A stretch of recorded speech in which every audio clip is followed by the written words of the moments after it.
Fala pessoal, sejam bem-vindos a mais uma videoaula para a certificação CPA. E apenas lembrando, para quem quiser ter acesso ao curso completo, com todas as videoaulas, apostilas em PDF, mais de 1000 questões comentadas em vídeo, resumos, simulados, eu vou deixar na descrição desse vídeo aqui no comentário fixado o link para que vocês possam conhecer a plataforma de estudos que vai ser o diferencial na aprovação de vocês na CPA. E no mais, só peço aí que vocês deixem um like no vídeo, né, para dar aquela moral e desejo a vocês uma excelente aula.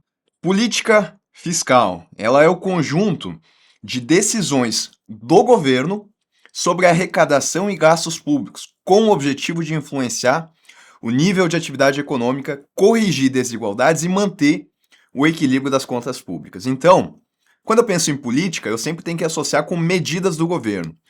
No âmbito da política fiscal, eu vou ter medidas do governo em relação ao que ele arrecada através da tributação e como ele gasta, né, através de despesas, transferências, com o objetivo que ele tem de influenciar a atividade econômica, ter um crescimento econômico, fazer o controle da inflação, mas não só isso também, através da política fiscal, ele pode corrigir desigualdades sociais, afinal, ele vai trabalhar com transferência de benefícios, né, benefícios daqui a pouco para a parcela menos amparada da população, né, que tem menos recursos financeiros, e também manter o equilíbrio das contas públicas, porque quando a gente pensa em arrecadação e gastos, a gente tem uma balança, né? Porque tem dinheiro entrando para o governo e tem dinheiro saindo. Então ele também tem esse objetivo de equilibrar as contas, até porque existem leis que trazem ali limitação no gasto do governo. Perfeito? A política fiscal, isso é importante a gente pontuar, ela é executada pela Secretaria do Tesouro Nacional, que é o órgão responsável pela administração das receitas e despesas do governo. Lembrando que o Conselho Monetário Nacional, ele vai fazer a coordenação da política fiscal. Não só ela, né? Mas também a política fiscal. Ele coordena a política fiscal, política monetária, que é aquela que é executada pelo Banco Central do Brasil, vai coordenar também a política da dívida pública interna e externa. E por que que essa coordenação é importante por parte do Conselho Monetário Nacional? Para que as políticas, as diferentes políticas que são adotadas pelo governo, que elas se comuniquem, né? Porque senão daqui a pouco a política fiscal pode estar visando algo que vai de encontro, ou seja, é contrário ao objetivo de uma política monetária, e daí as coisas não funcionam. Então ele coordena, mas essa daqui, o Banco Central, ele não executa. Quem executa é a Secretaria do Tesouro Nacional. Aí, colocando aqui os objetivos, então, da política fiscal. Uma alocação eficiente de recursos, ou seja, fornecer bens públicos essenciais como educação, saúde e infraestrutura. Ou seja, o governo ele pode gastar para fazer a construção de uma escola, de um hospital, ou ainda pode, daqui a pouco, criar pontes, estradas, e isso vai trazer, então, essa alocação eficiente de recursos, né? Bens públicos que são essenciais para a população. Isso está dentro também do âmbito da política fiscal. Afinal, ele tem que gastar dinheiro para conseguir trazer esses bens. A distribuição de renda por meio de impostos progressivos e transferências sociais. Exemplo, né, o imposto de renda é um imposto progressivo, porque pessoas que têm menos renda ou são isentas da tributação ou têm que pagar uma alíquota menor do que aquelas pessoas que têm uma renda maior. Então, tem essa característica de ser progressivo. E isso vai trazer daqui a pouco, né, um benefício para aquelas pessoas que têm uma renda menor. E também transferências sociais, né, que são benefícios que são concedidos para determinadas parcelas da população que atendem a pré-requisitos. E um objetivo, né, como a gente falou, é de influenciar o nível de atividade econômica. Então, é a estabilização macroeconômica, que é controlar ciclos de expansão e recessão, e também sempre de olho na inflação, né, para que a inflação ela não dispare aqui no nosso país. E aí a política fiscal, ela tem alguns instrumentos. A política monetária também tem, né? A gente estuda lá os instrumentos da política monetária e aqui na política fiscal a gente estuda esses instrumentos também. Quais são eles? As despesas, as transferências e a tributação. Nas despesas e nas transferências eu tenho os gastos do governo. Aqui ele está desembolsando dinheiro.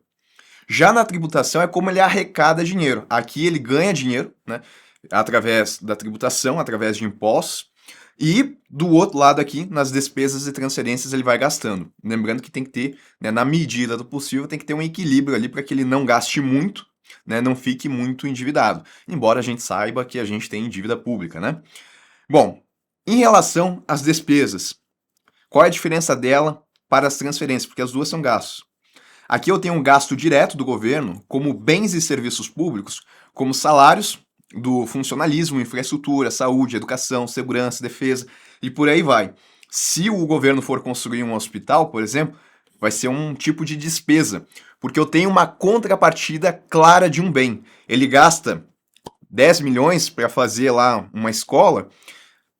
Qual que é a contrapartida? É a escola, né? A gente tem um objeto ali que foi construído. Ele vai fazer uma ponte, eu tenho o bem definido. É a ponte que vai ser construída. Já na transferência, isso não acontece. Aqui eu tenho envio de recursos sem uma contrapartida direta, como aposentadorias, auxílios sociais, subsídios e benefícios previdenciários. Então, quando ele vai lá e concede um benefício social para uma parcela da população, qual que é a contrapartida que ele tem? Ele não tem, não é um hospital que está sendo construído, não é que a pessoa vai pegar esse dinheiro e depois ela vai fazer o pagamento com juros. Não, é uma transferência de renda e faz parte também aqui dos gastos do governo. E é o objetivo, né, que a gente tem de aqui, ó, de distribuição de renda. E a tributação? Essa distribuição, né, vale pontuar para reduzir as desigualdades sociais. Tributação é a cobrança de impostos, taxas e contribuições. É assim que o governo também vai arrecadando dinheiro, tá? Então eu posso subdividir aqui a tributação em impostos, taxas que são cobradas e contribuições também que estão presentes. Aqui eu tenho que o governo ele vai arrecadar recursos para financiar suas ações e também serve como instrumento para redistribuir renda ou influenciar comportamentos. E aí, quando que eu vou ter uma política fiscal expansionista ou contracionista? Uma política fiscal expansionista é aquela quando o governo pretende estimular o crescimento econômico através de mais gastos ou uma menor tributação. Então, aqui o objetivo é ter uma política fiscal expansionista visando o crescimento. Para isso, ele vai gastar mais ou ele vai tributar menos. Se ele gastar mais, ele vai fazer mais transferências, por exemplo, vai construir mais. Isso vai fomentar a atividade econômica. Se ele tributar menos, sobra mais dinheiro para que as pessoas possam consumir.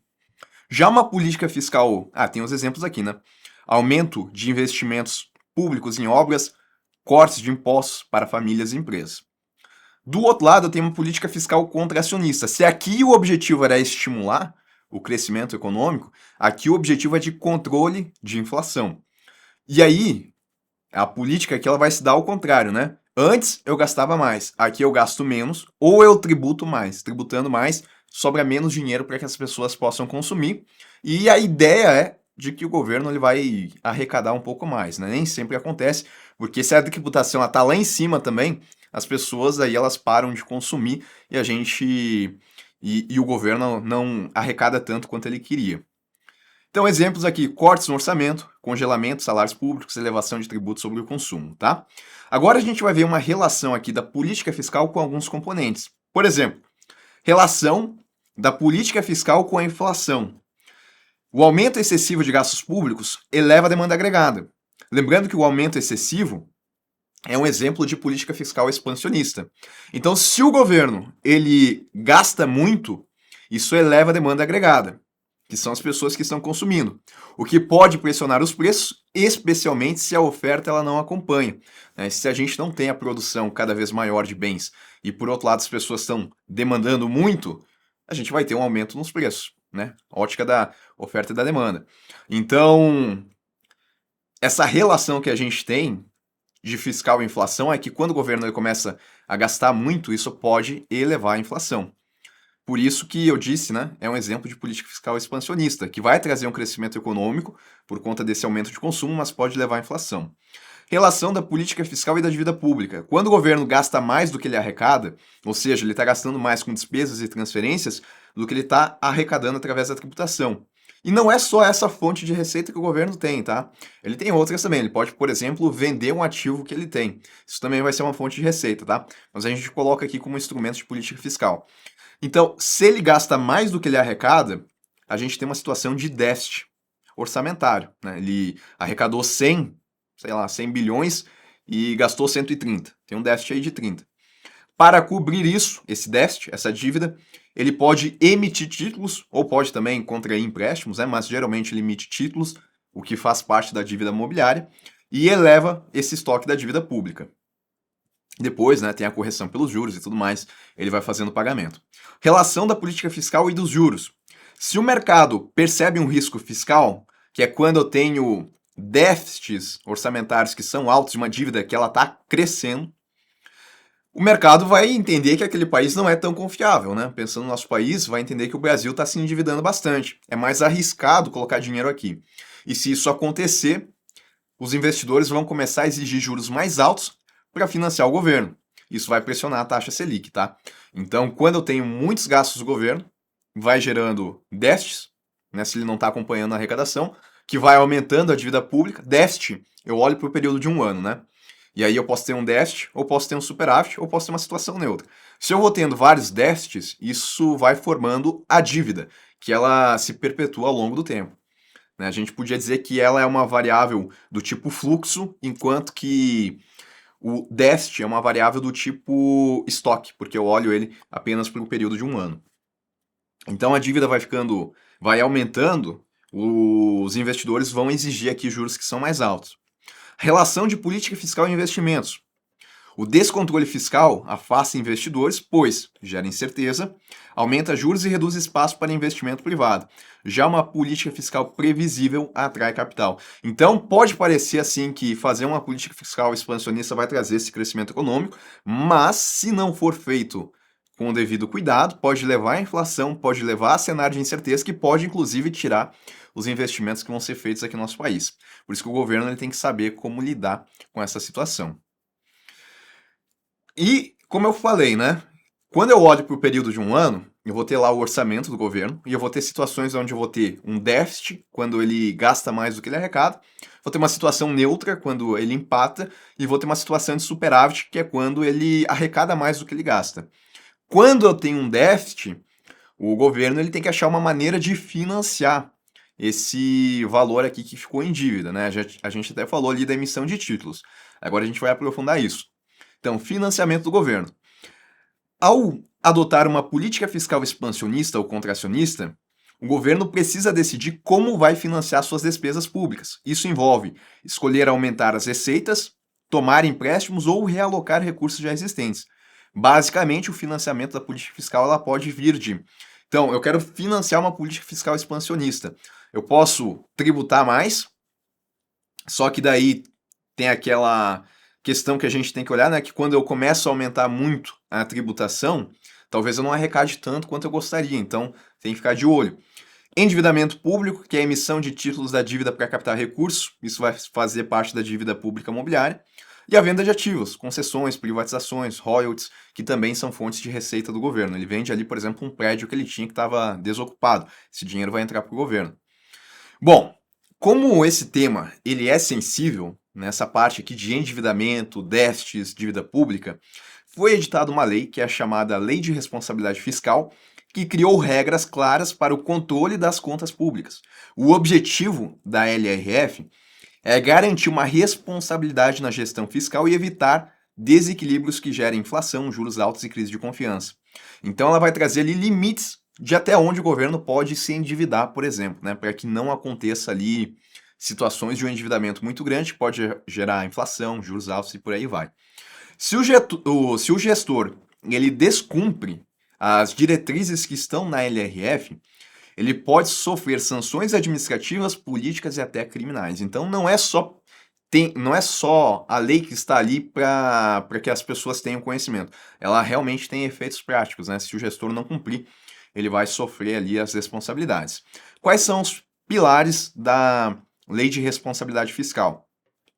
A transparência fiscal, então chegar a conhecimento da população que o governo está fazendo ali em relação aos seus gastos e também a sua arrecadação. Controle do endividamento, para que a gente não tenha esse aumento muito grande na dívida pública. Limite de despesa com o pessoal, né? O pessoal, nesse caso, seriam os funcionários do setor público, então limite para esse tipo de despesa. Metas anuais de resultado primário e vedações em final de mandato, que é quando o gestor Ele está ali no seu último ano de mandato e daqui a pouco ele poderia fazer um monte de investimentos, gastos, só para daqui a pouco ele conseguir vencer a próxima eleição, né? Dar a sensação ali para a população que ele está se movimentando. E aí ele poderia acabar gerando um grande desequilíbrio orçamentário e isso poderia ser ruim a médio e longo prazo. Então, por conta disso, também existem vedações em final de mandato. E a gente tem também a Emenda Constitucional 95 de 2016, que trata sobre o teto do gasto público. Essa emenda aqui, ela impôs um limite ao crescimento das despesas públicas da União. Tá? Então, existe ali esse limite de crescimento nas despesas em âmbito federal, que é quando a gente tem a União. Quais são as regras desse teto aqui? A despesa primária total só pode crescer até o IPCA do ano anterior. Então é como se eu limitasse o crescimento da dívida da despesa primária através do índice de inflação IPCA, que é o mesmo utilizado para a execução da política monetária. Ela tem uma validade de 20 anos com a possibilidade de revisão após 10 anos. O que não é incluído na despesa primária do governo, tá? Juros da dívida, transferências constitucionais obrigatórias. Então, os juros da dívida eles não vão ser incluídos na despesa primária. Dessa forma, se os juros estão aumentando, eles, em tese, poderiam até ultrapassar o IPCA. Eu vou olhar só a despesa primária que exclui justamente os juros da dívida e também transferências constitucionais obrigatórias. Qual que é a finalidade desse teto? É conter o crescimento da dívida e forçar o governo a reorganizar suas prioridades de gasto, para que a gente não tenha, de novo, aquela situação de um endividamento muito descontrolado.